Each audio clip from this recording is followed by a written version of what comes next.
Hello friends, welcome to dig your mind. Discuss करते हैं determinants का एक बेसिक सा क्वेश्चन जो हमारे कॉन्सेप्ट्स को मजबूत करता है।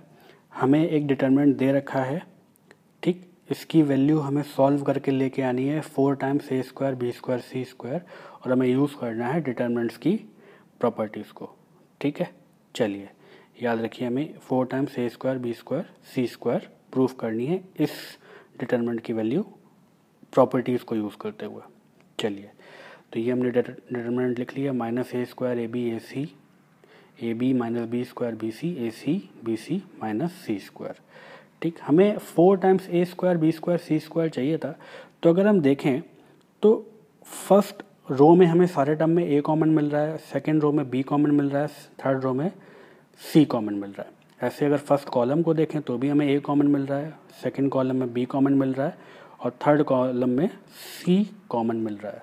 तो हम किसी भी वे में इनको ए बी सी को बाहर निकाल सकते हैं, ठीक। तो एक काम करते हैं, फर्स्ट रो से भी पहले हमने ए निकाल लेते हैं, सेकेंड रो से बी और थर्ड रो से सी बाहर निकाल लेते हैं, कॉमन निकाल लेते हैं। तो ये ए बी सी हमने निकाल लिए from R1 R2 and R3 respectively, ठीक।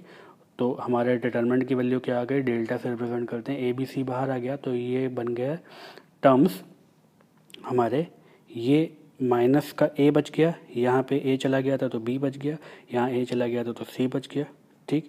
यहाँ बी चला गया था तो ए बच गया, यहाँ बी चला गया तो माइनस का बी बच गया, यहाँ बी चला गया तो सी बच गया। ऐसे ही यहाँ पे सी चला गया तो ए बच गया, सी चला गया तो बी बच गया, सी चला गया तो माइनस का सी बच गया, ठीक है। चलिए, अब ये फर्स्ट कॉलम में सब में ए कॉमन है, इसमें सेकंड कॉलम में सब में बी कॉमन है, यहाँ थर्ड कॉलम में सब में सी कॉमन है। तो यही करते हैं, ए इसमें इस कॉलम में से बाहर निकाल लेते हैं, बी इस कॉलम में से कॉमन ले लेते हैं और सी इस कॉलम में से कॉमन ले लेते हैं। तो ए बी सी कॉमन ले लिए from C1 C2 and C3। तो हमारा डिटर्मिनेंट क्या बन गया, ये ए बी सी तो था ही, ये बन गया A square B square C square और बाकी सब टर्म 1 1 1 या -1 के फॉर्मेट में बन गए। देखिए, इसमें से ए कॉमन निकाला तो क्या बन गया, -1 1 1, यहाँ से बी कॉमन निकाला तो 1 -1 1, यहाँ से सी कॉमन निकाल लिया तो 1 1 -1, ठीक है।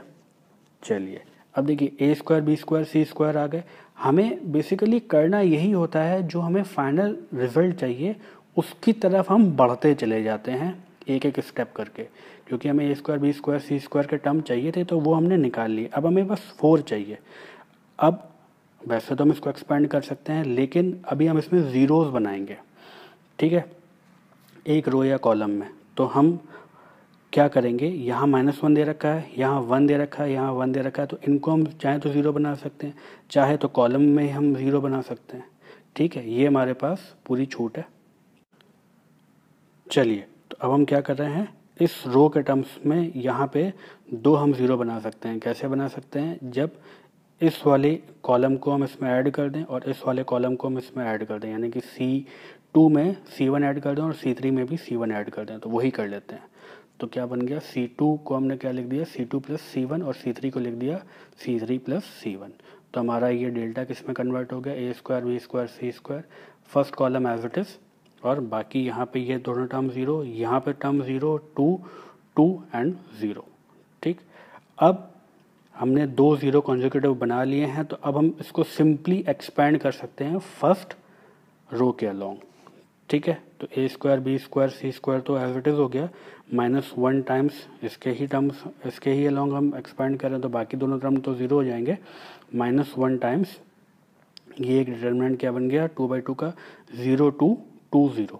तो ये क्रॉस मल्टीप्लिकेशन से सॉल्व किया तो इसकी वैल्यू क्या आ गई, -1 टाइम्स -4, बेसिकली 0 -4। तो ये -1 टाइम्स -4 क्या बन गया, 4, और ये A square B square C square as it is, और यही हमारा रिक्वायर्ड आंसर था, ठीक। यही हमें प्रूफ करना था, ये देख लीजिए, और यही हमने प्रूफ कर दिया।